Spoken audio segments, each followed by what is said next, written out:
Breakfast time is here again. This is a 364 calorie breakfast.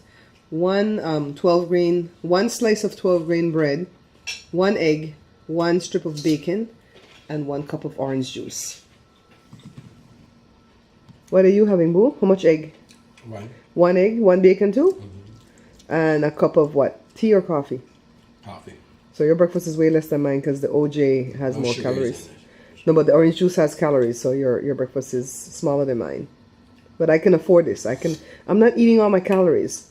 So I'm only losing like the half-pound rate. I need to eat all my calories. I'm losing some. You don't come complain. Yeah, I think my body's holding on to the fat because I'm losing like half-pound rate, which is still good. Not gaining, you know what I mean? It's already been one of those kind of days. What kind of days, guys? The kind where you have all type of plans and then something comes to derail it. And then pretty soon you're off your schedule. It's 11:30 right now. I wanted to go to Owsley since 10 o'clock in the morning, but something changed my schedule around. Not something bad, but still, you know, I'm very ordered. I don't know if you know that about me, but I like things in order. So we're gonna eat lunch first.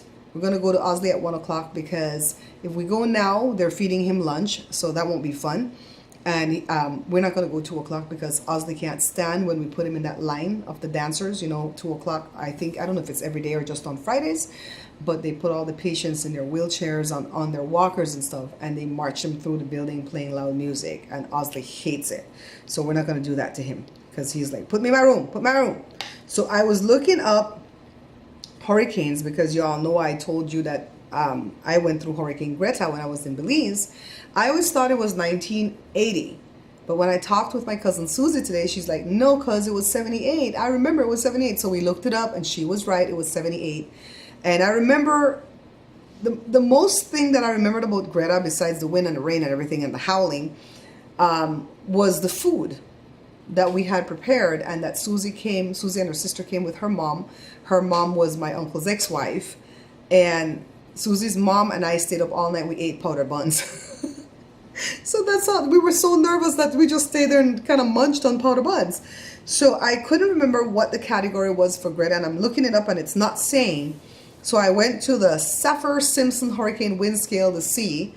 So it says for a Cat 1, they only have 5 categories of hurricanes. So for a Cat 1, it's 74 to 95 miles an hour. For a Cat 2, it's 96 to 110. And it says extremely dangerous winds will cause extensive damage. Now let me tell you guys something.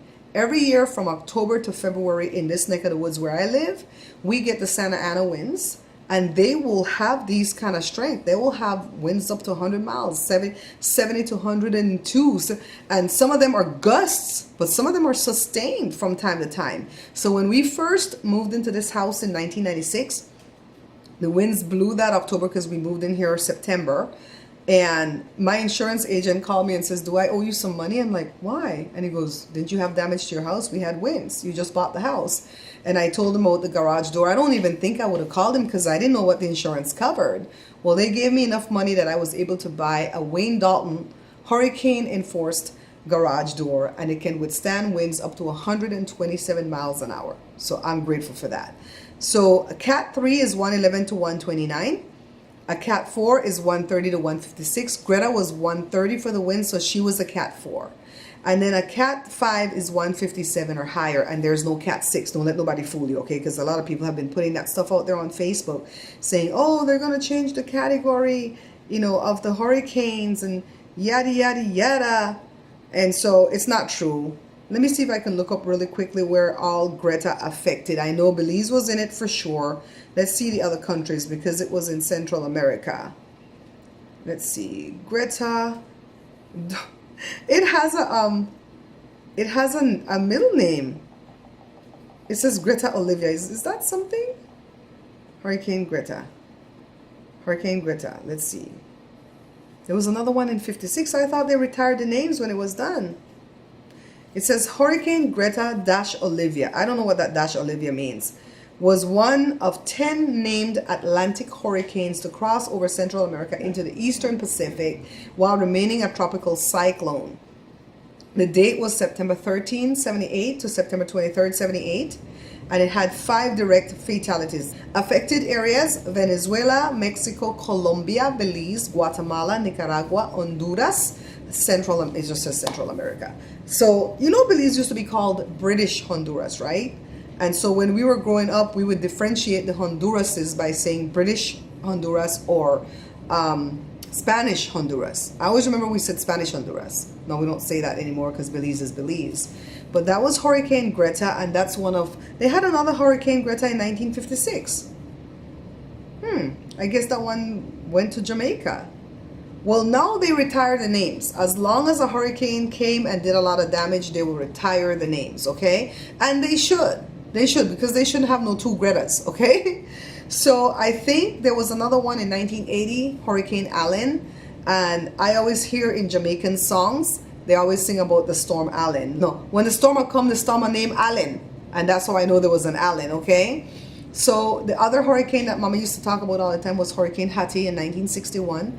Mommy was, I think, 12 years old at the time.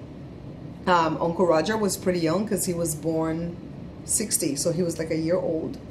And I could just imagine the fear that went through our parents, you know, when they had to endure that hurricane that was so devastating. 50% of Belize was wiped out. Not 50% dead, but 50% homeless and a lot dead. And before that, Mom said there was another one in 1931 that hit Belize bad.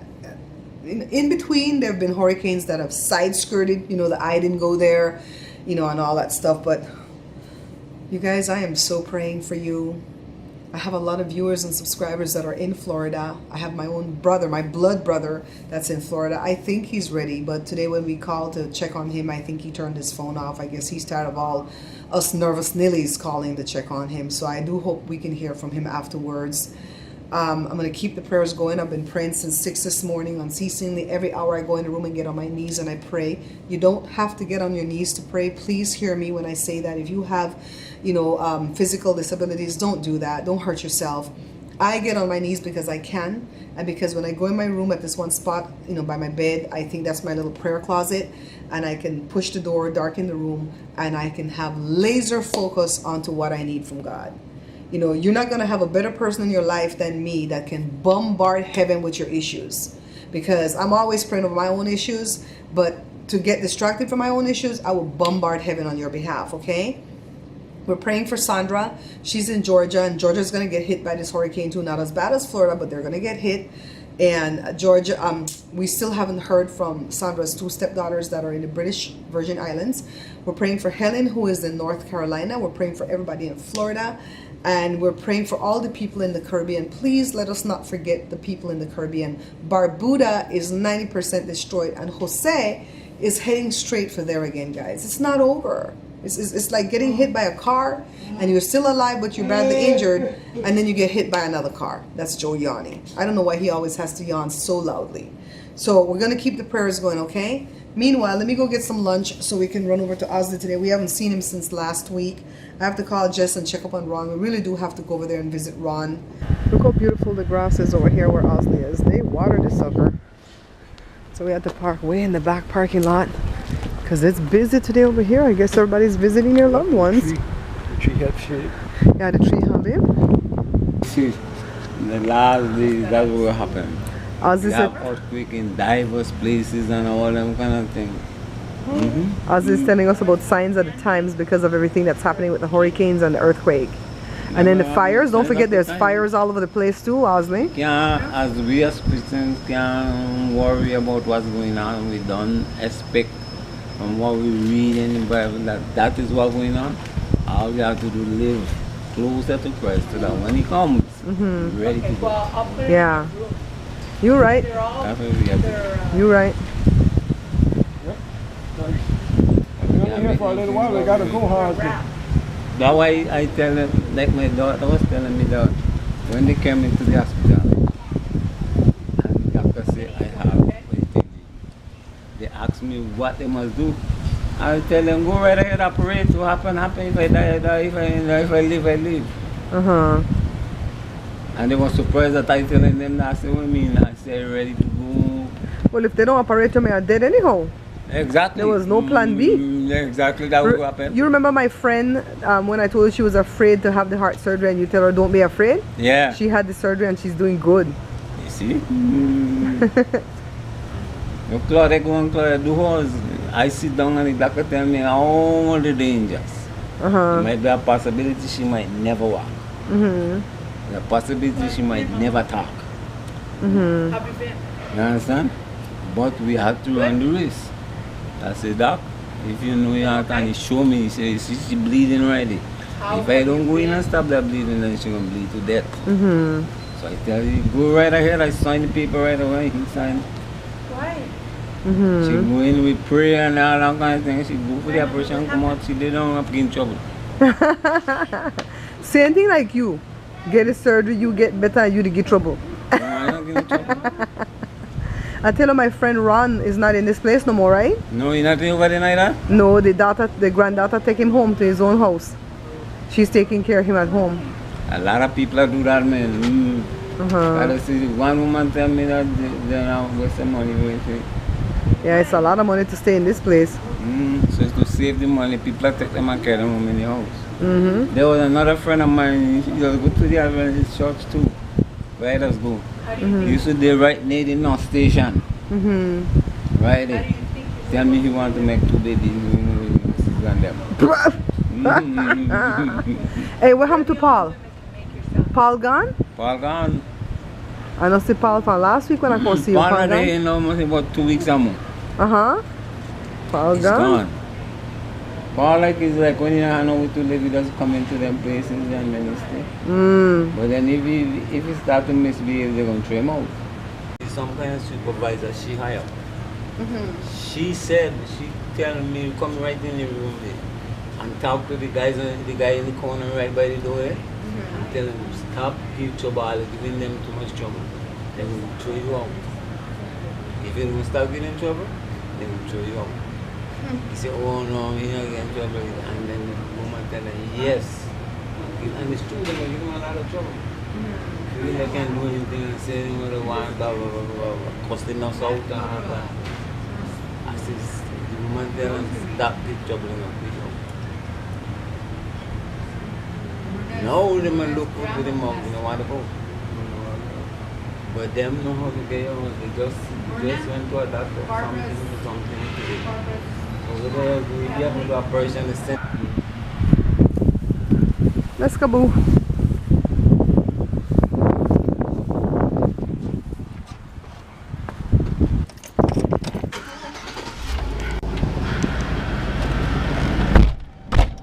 Nice visit, right, babe?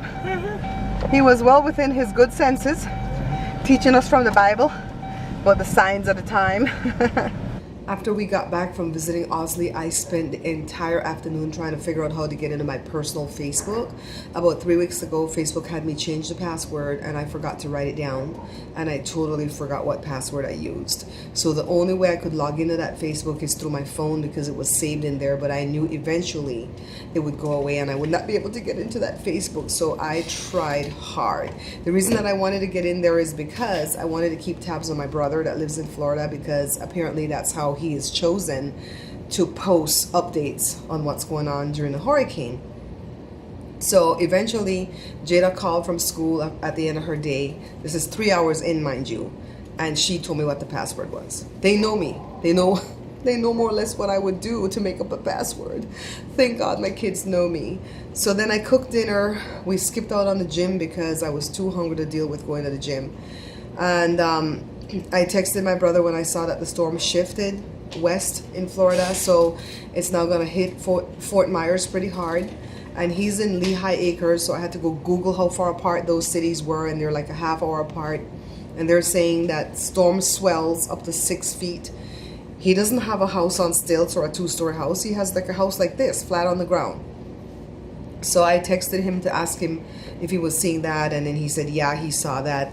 He's chosen not to like give us a lot of information. I think he feels like we're acting like worrywarts, and he's like, I'm in it and nothing's happening, so why are you worried, you know, that kind of way. And my brother has like a really sarcastic tongue that sometimes you don't know if he's offending you or if he's trying to be funny.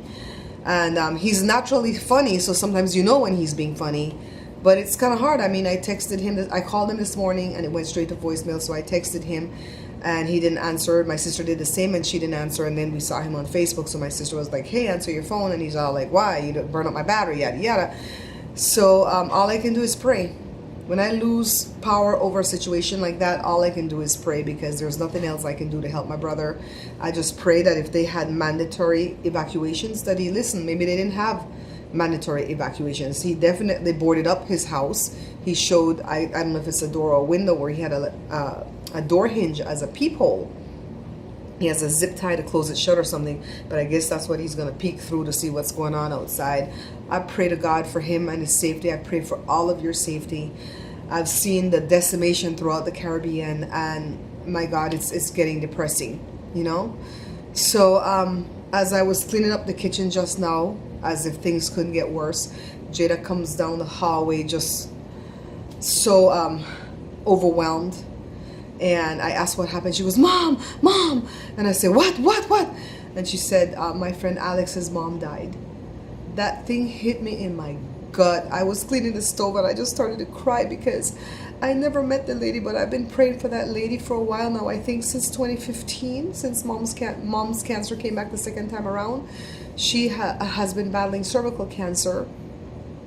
She even gave some of her little medication to give to mom, her little natural stuff to give to mom to help mom out. And the last Jada heard about the cancer update was that she was doing fine, that it was in remission and she was doing well. Jada saw Alex on Saturday night after we came back from my sister's party, because when Jada goes to the gym, later in the night, if Colin's friend Jimmy doesn't meet her there and walk her to her car afterwards and kind of follow her home, because everybody lives in this vicinity, then Alex and her dad would go to the gym, and then they would do the same for Jada, walk her to her car, follow her home, because Alex lives that way, so they have to pass here first. So when we came back from my sister's party, she's like, can I go to the gym with Alex and her dad? And I'm like, yeah, go ahead. And that's the last she saw of them. And I think Tuesday, Alex says, hey, Jada. She texted Jada and said, I need to talk with you.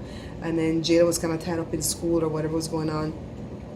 And so Jada says, after I get out of class, and then when she texted and Alex didn't answer, and then by the time she answered, she goes, oh, it was my mom's birthday, so we're doing something with her. And Jada has the picture to show the mom. She looks really young, 42 years old or something. And yeah, the mom died. And we're assuming that it's the cancer, but I don't know what killed the mom. So Jada was in her room just crying, and she's like, Alex, do you want me to come over? And then she's like, no, I can't deal with this. I don't know what to do. I can't let her go. And I kept telling Jada to go over, because when people get a shock like that, they don't know what they want. Don't go over there asking questions. Just go over there and hold her. Just hug her and hold her. And if that's all it takes for 5 minutes, then come home. You don't have to spend all night there watching people cry and come. You just go there for that moment. I remember when mom died, Brian had just left. Remember Brian and Megan came? They had just flown back home to Utah. And then mom passed, because they left when, the Sunday maybe? The Saturday or the Sunday. And mom passed the Tuesday. And Brian says, do you want me to come back? And I'm like, well, how are you going to come back? You're 9 hours away by road. It takes gas money. And he goes, I don't care. Can I stay at your house? I'm coming. As broke as I am, I'm coming in. Brian drove with Dallin. And they came. And that's what I needed. I didn't know that's what I needed, but that's what I needed. And then my cousin Susie flew in immediately. And, everybody, were calling. And my dad didn't want anybody to call him, because they told him stupid things like she's in a better place. And my dad's like, have you been to that better place? What could be a better place than her being here with me? What could be a better place? My dad didn't want to hear that. So I told Jada, don't go over there and say anything stupid. But Jada didn't want to go at first, because she kept saying, no, don't come. And I just felt like Jada should go. And so then finally she texted and she goes, would you please come? So Jada went over there right now. I don't know, God, this is so devastating. I've prayed for this woman and I thought she was out in the woods. So I had a little prayer that I want to leave you guys with, okay? Because I don't just want to end this on a sad note. Let me get my little prayer book. I'm going to read this one. This is just stuff that I jot down, okay? Almighty and everlasting God, you are always more ready to hear than we are to pray, and give us more than either we desire or deserve. Pour upon us the abundance of your mercy, forgiving us those things of which our conscience is afraid, and giving us those good things for which we are not worthy to ask, except through the merits and mediation of Jesus Christ, our Savior, who lives and reigns with you and the Holy Ghost, one God, forever and ever. Amen. This is just like stuff that I'll jot down from time to time. But I want to leave you guys with that. If you're in the path of the hurricane, hold on to the prayer. Know that I'm praying every hour. Every hour I get down for at least 3 to 5 minutes and I pray. And tonight I'll be up. It might not be every hour tonight, but it will be every 2.5 hours or so I'll be up. And I'll be praying for you guys as you weather this storm. I pray that you come through safely. I pray that you make all the right decisions that needs to be made when you're going through the storm. You know, not to step out in the water if there's electrical wire. You know, not to stay on the lower floors if that's, you know, the water's coming up. You know, I don't know what all. I know that I'm afraid, and God has not given us a spirit of fear, but of power and of love and of a sound mind. All right, so I want you to keep a sound mind through this. And please, you guys, if you have my number, text me. Let me know you're safe. I'm going to be checking Facebook for the safety of my brother. Mom has her friend there still, and you guys know. You guys know. You're in my prayers, all right? Seriously, you're in my prayers. I love you all. I'll see you tomorrow night. Bye. Yeah, Daddy, in a kimono. You tired, Papa?